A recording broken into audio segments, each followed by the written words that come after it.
A young boy named Mackenzie in a little village in Ghana made all his classmates and teacher laugh.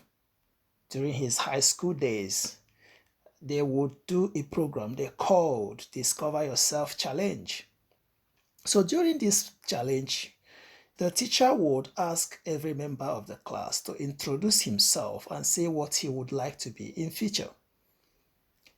Every other child would get up and say, "Oh, I want to be a medical doctor, I want to be a lawyer, and what have you." When it is time for Mackenzie, he would boldly stand up and say, "My name is Mackenzie Kwabe. In the future, I want to be an aeronautic engineer." Then he would add, "You know how much I love aeroplanes." Anytime he makes this kind of introduction, the whole class would usually burst into laughter because they know how bad Mackenzie was in mathematics. He was so bad that every effort made by the teacher to assist him was very unproductive. So during the West African Examination Council, your guess is as good as mine. Mackenzie failed mathematics and physics, making it very difficult for him to get into the university. He had to join his parents in their farm work for 2 years, but one day he was in the farm and he heard the sound of an aeroplane. He looked up and uncontrollably he bursted into tears. He cried his heart out.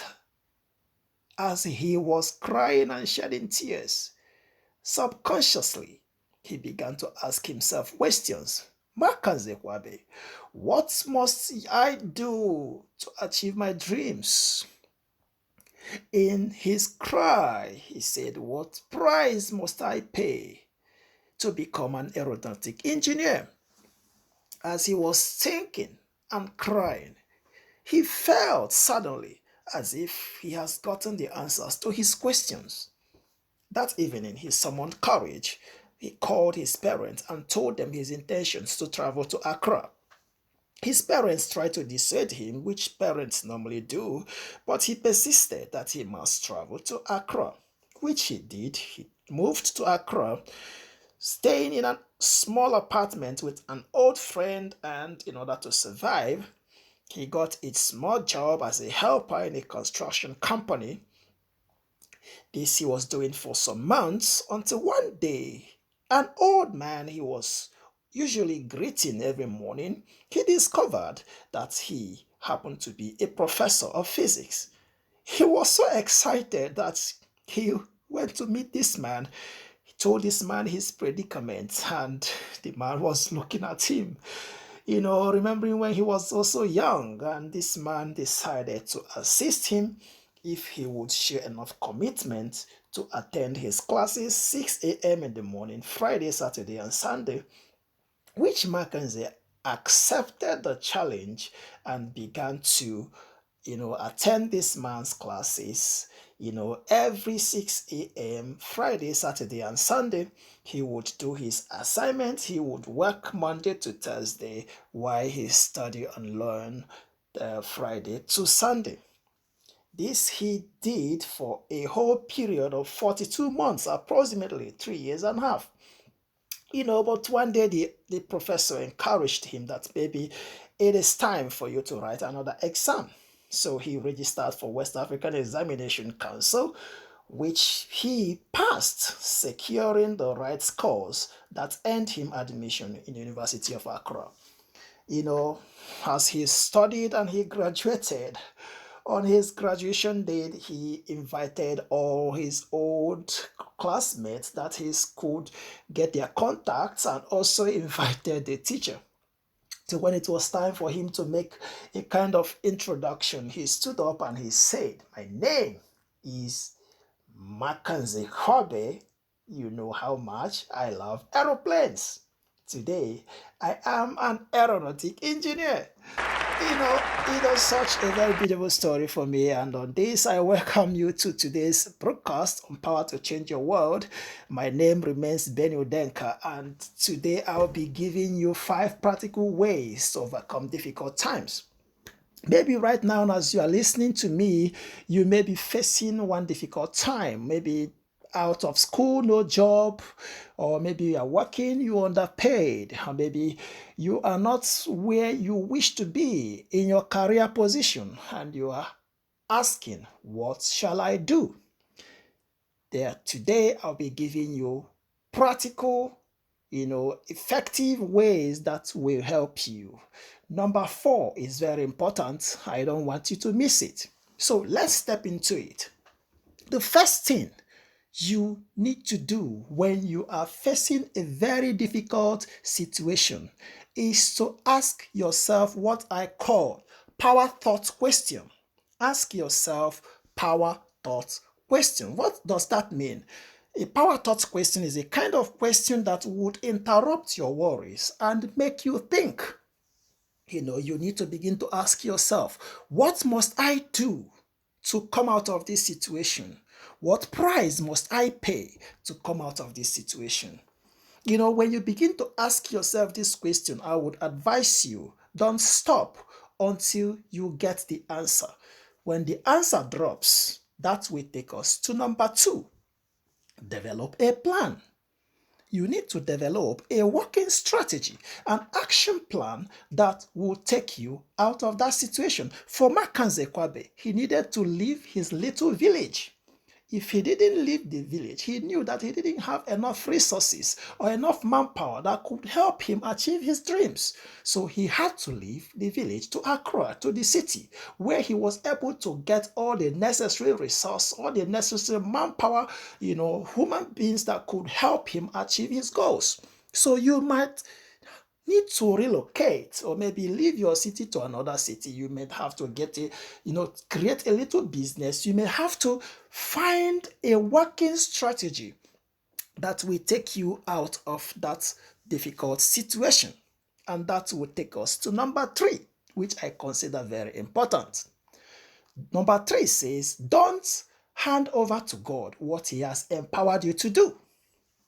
Don't hand over to God what he has empowered you to do. Most times when I interview young people, they usually say, oh, it is in God's hands. Yes, I know it is important to believe in God, but one thing I need you to know is that God has empowered you to do some things, and he cannot come to help you to do what he has empowered you to do. That is why when you read the Holy Scriptures, you will never see, maybe on the 8th day, God created cars. You won't see that. Why? Because God created the raw materials and human beings created cars. You will also not see on the 9th day, God created houses. Why? God created the raw materials and human beings created houses. Likewise, God has given you lots of raw materials. He has given you your brain, your ability to think. He has given you your passion. He has given you strength. He has given you your hands, your feet. He has given you health. That you are healthy today. This is a raw material.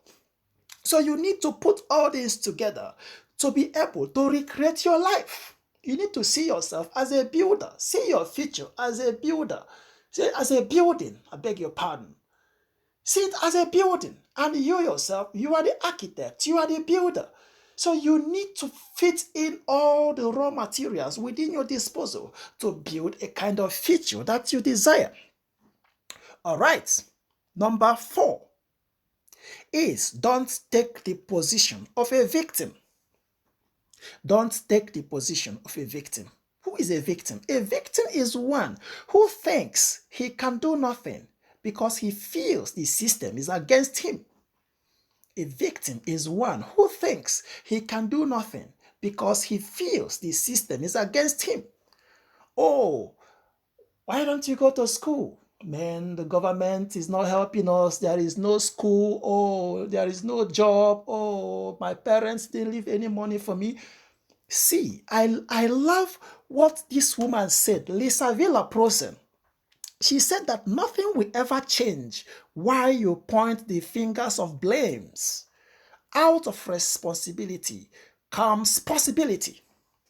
Out of responsibility comes possibility. So you need to rise up and take responsibility of your action. Take responsibility. Do something today. Do something. Do something. Make that phone call. Make that plan. Meet that friend. Do something about the situation. Stop blaming people. Stop that blame game. Do something about it. And you will see the situation change. All right. Number 5 is enjoy the process. Enjoy the process. Let me tell you, it is going to be a process.